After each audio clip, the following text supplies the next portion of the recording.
വിവാദങ്ങൾക്കൊടുവിൽ സുരേഷ് ഗോപി ചിത്രമായ Janaki V versus state of Kerala തിയേറ്ററിൽ പ്രദർശനത്തിനെത്തി. സുരേഷ് ഗോപിയും സിനിമയുടെ അണിയർ പ്രവർത്തകരും തൃശൂരിലെ രാഗം തിയേറ്ററിലെത്തിയാണ് സിനിമ കണ്ടത്. ജാനകി എന്ന പേര് പ്രദർശിപ്പിക്കാൻ സെൻസർ ബോർഡ് അനുമതി നിശ്ചയിച്ചതോടെ നേരത്തെ നിശ്ചയിച്ച പ്രകാരം സിനിമ റിലീസ് ചെയ്യാൻ കഴിഞ്ഞിരുന്നില്ല. പിന്നീട് പേരിൽ മാറ്റം വരുത്തിയും സിനിമയുടെ ചില രംഗങ്ങളിൽ പേര് പറയുന്ന ഭാഗം നിശബ്ദമാക്കിയുമാണ് സിനിമ പ്രദർശനത്തിനെത്തിയത്.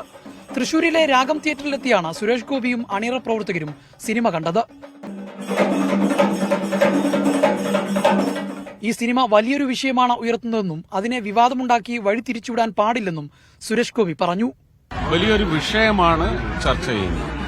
ആ വിഷയം എന്ന് പറയുന്നത് ഇങ്ങനെ ചില വിവാദങ്ങൾ ഉയർത്തി ഡൈല്യൂട്ട് ചെയ്യാൻ പാടില്ല.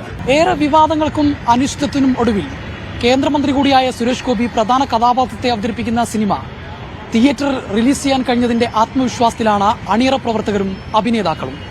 തൃശൂരിലെ രാഗം തിയേറ്ററിൽ നിന്ന് അനുരൂപ് ചിക്കോടിനൊപ്പം ജംഷീർ കൊടിഞ്ഞി, മീഡിയ 1.